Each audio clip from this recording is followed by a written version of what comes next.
आता मी पास्ता बनवणार आहे, तर हा व्हिडिओ शेवटपर्यंत बघत राहा.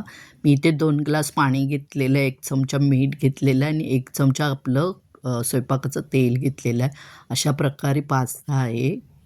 इथे मी 1 कप घेतलेला आहे. हा गव्हाचा आहे आणि पाण्याला उकळी आल्यानंतरच त्याच्यामध्ये घालायचं, मिक्स करायचं आहे. गॅसची फ्लेम मीडियम ठेवायची आहे आणि 7 मिनिट छान शिजवून घ्यायचं आहे. तुम्हाला जर माझे व्हिडिओ आवडत असतील तर लाईक करा, शेअर करा तुमच्या मित्रमैत्रिणी, नातेवाईकांना आणि त्यांनाही सांगा लाईक आणि शेअर करायला. 7 मिनिट झालेलं आहे, छान शिजलेलं आहे. चाळणीत गाळून घ्यायचं आहे आणि वरून मी आता गार पाणी घालणार आहे. हे तुम्हाला मी दाखवण्यासाठी केलेलं आहे. तुम्ही नळाखालीच करा म्हणजे तिथे व्यवस्थित होतं.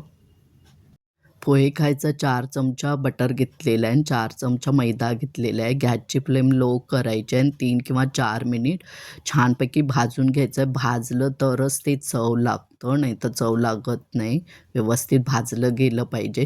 तुम्ही जर फेसबुक आणि इंस्टावर असाल तर फॉलो करा. यूट्यूबवर असाल तर सबस्क्राईब करा जर केलं नसेल तर. आणि पुढे जे बेल आयकॉन दिसते त्यावर क्लिक करा म्हणजे जेव्हा जेव्हा मी व्हिडिओ अपलोड करेन तेव्हा तेव्हा तुम्हाला नोटिफिकेशन मिळत जाईल. 2 कप दूध घालायचं आहे. एका हाताने ढवळत-ढवळत दूध थोडं-थोडं घालायचं आहे. गुठळ्या झाल्या नाही पाहिजेत. एकदम घातलात ना तर त्याच्यात गुठळ्या होतील. मिश्रण जास्त घट्टही करू नका आणि जास्त पातळही करू नका. बघू शकता चमच्याला मिश्रण चिकटलेलं आहे इतपत पाहिजे. 1 चमचा बारीक चिरलेली लसूण घातलेली आहे, अर्धा चमचा ऑर्गॅनो घातलेला आहे, अर्धा चमचा चिली फ्लेक्स घातलेला आहे, पाव चमच्यापेक्षा पण कमी काळी मिरी पूड घातलेली आहे, अर्धा चमचा मीठ घातलेलं आहे. मीठ तुम्ही तुमच्या अंदाजाने घाला, कारण अगोदर शिजवताना आपण मीठ घातलेलं होतं.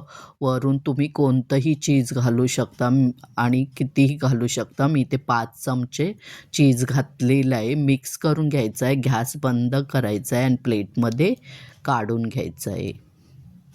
मी ते मोझरेला चीज घातलेलं आहे. कमेंट करा आवडलं तर. मला कमेंट वाचायला तुमच्या खूप आवडतात. प्लेटमध्ये काढल्यानंतर सर्व्ह करायच्या अगोदर तुम्ही तुमच्या आवडीनुसार वरून परत ऑरेगॅनो, चिली फ्लेक्स आणि काळी मिरी पूड हाताने घालून घ्या म्हणजे ती छान पसरली जाईल आणि छान लागेल. आमच्या घरात कुणाला आवडत नाही म्हणून मी इथे भाज्या घातलेल्या नाही. तुम्हाला आवडत असेल तुम्ही घालू शकता.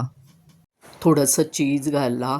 पांढऱ्या रश्श्यातला किंवा चटणीतला म्हणू शकता. असा आपला मऊ मऊ लोण्यासारखा पास्ता तयार झालेला आहे आणि तो चवीला तर छानच होतो, पण वरून सगळं घातल्यामुळे दिसायला पण छान दिसतो, एकदम सुंदर.